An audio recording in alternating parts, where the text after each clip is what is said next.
I'm going to try and talk about this film in the best way I possibly can.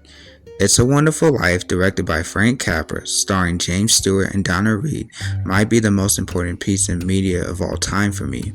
This film is important to me for a plethora of reasons, mostly sentimental, as I will try to convey to you why It's a Wonderful Life is the best Christmas movie of all time. The film follows George Bailey, played by James Stewart. We see him as a kid filled with many dreams. We see his ambitions throughout the film gets pushed back because of the circumstances given to him. We see a man with a life he didn't envision having but tried to make the best out of it. I've never seen a realistic portrayal of what it's like growing up as a kid to when you transition as an adult. As a kid, we have all these dreams and ambitions versus as an adult, you kind of just take what we can get and make the best out of it. It's very poetic in how George goes from this young man with all these dreams he wants to achieve to the person that didn't achieve them, but he still tries to make the best out of it. Something I noticed in this film is how much George Bailey sacrificed the life he wanted for the goodness of others. For example, when he sacrificed going to college in order to save his father's company, he also does it once again so his brother can start a good career with his new wife.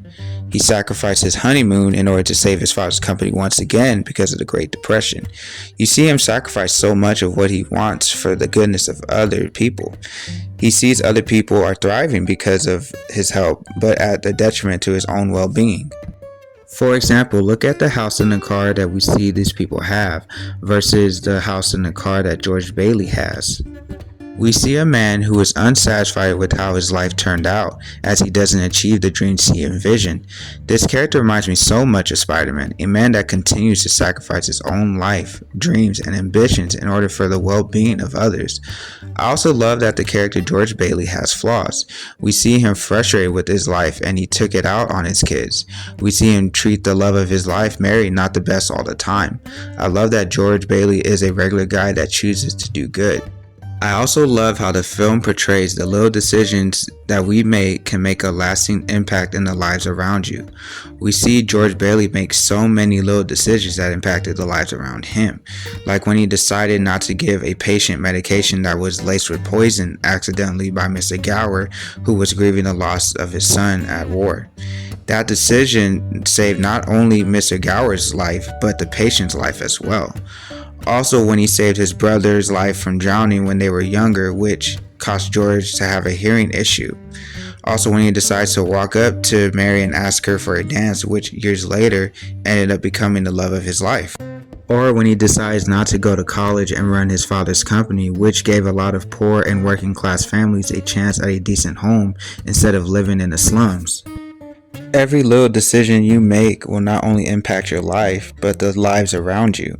It teaches you that every second and decision in your life matters. For me to portray why this film is important to me, we need to talk about when he wished he was never born. At this point, we see the world is caving in on George.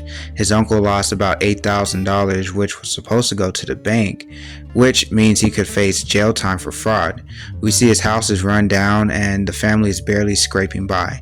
And we see him angry, bitter, and hopeless that things would be okay. This is where Clarence, his guardian angel, comes in.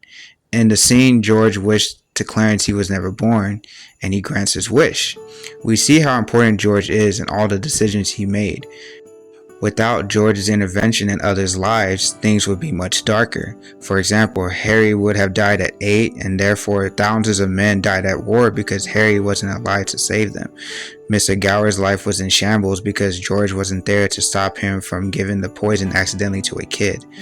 Also, the working class all live in slums because George wasn't there to help build the homes for the working class. I love the fact that George even had his breaking point in this film. We see him question whether or not he deserves to live, or even the fact that does he want to live. George is a relatable character to me because we've all been him at one point. We've all reached our breaking point at some point, and we've all had struggles that we felt like we could never overcome. When George realizes how precious his life was and asks to bring it back the way it was before, was very poetic to me. He was willing to go back to the life that he felt at the time didn't fulfill him because he realized that everything that happens in life matters. The times where you're at your happiest matters because we are meant to enjoy life. Even the times where everything is going wrong and you see no end to it matters because it doesn't last forever. And that trial in time can lead to your next blessing. We see that at the end with George, in which everyone was willing to help him at his time of need. It's really important to never give up and enjoy the life given to you, even when it takes you in a direction you didn't expect. When Clarence said to George how each man's life touches so many others, and when he isn't around, it leaves an awful hole, I felt like he was talking to me. I felt like he was telling me don't take life for granted, that every second in life is so precious and should be cherished. We see the world without George is depressing and dark, just like how life would be without you here. You yourself matter, and you make this world a better place because of your existence. Don't ever let the world dim your light because of the circumstances given to you.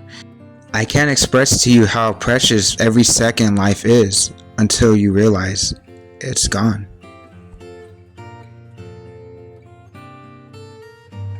Lastly, I want to talk about the sentimental reason why this film is so important to me. 4 years ago during this holiday season, I get awakened out of my sleep from my mom. Now, I didn't understand why she was waking me up, but I felt this certain panic from her voice. I get up seeing my dad laying on the floor unconscious while my little sister is crying her eyes out, my little brother doing chest compressions on my dad, and my mom dialing 911 while giving him mouth to mouth. My mind and my heart was praying it was just a nightmare that I needed to wake up from, but it wasn't. My dad gets rushed to the hospital and is on life support. I remember the toughest decision we made as a family was to pull the plug.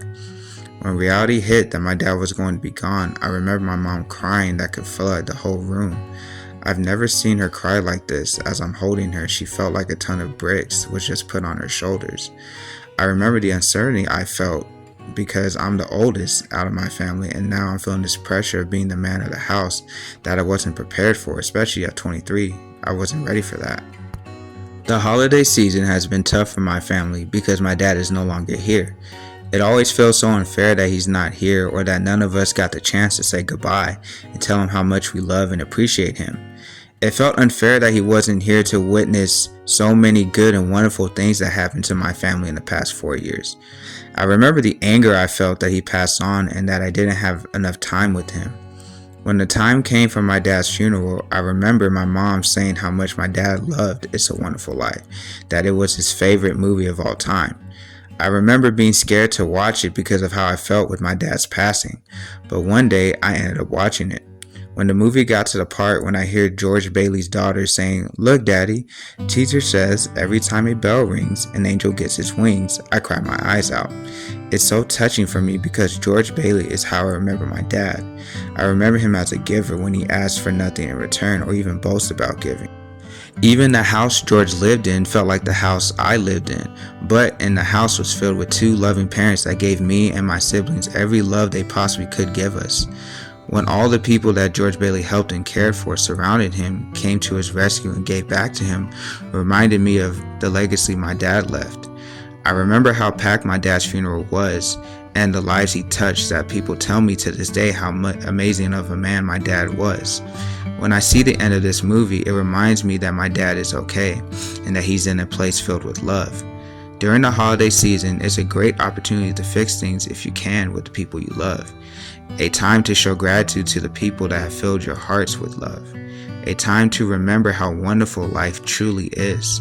To those that are grieving the loss of someone they love, to those that are having such a hard time during the holiday season, I want you to know that the loved one you lost is still here. The knowledge they passed down and the love they passed down is still inside you. The memories you have of them are so precious and that you should cherish as long as you are blessed to stay on this earth. Every second you are here, so it's your loved one that you lost because they're living inside you. I wanted to leave you guys knowing this. Life wouldn't be as beautiful without you in it.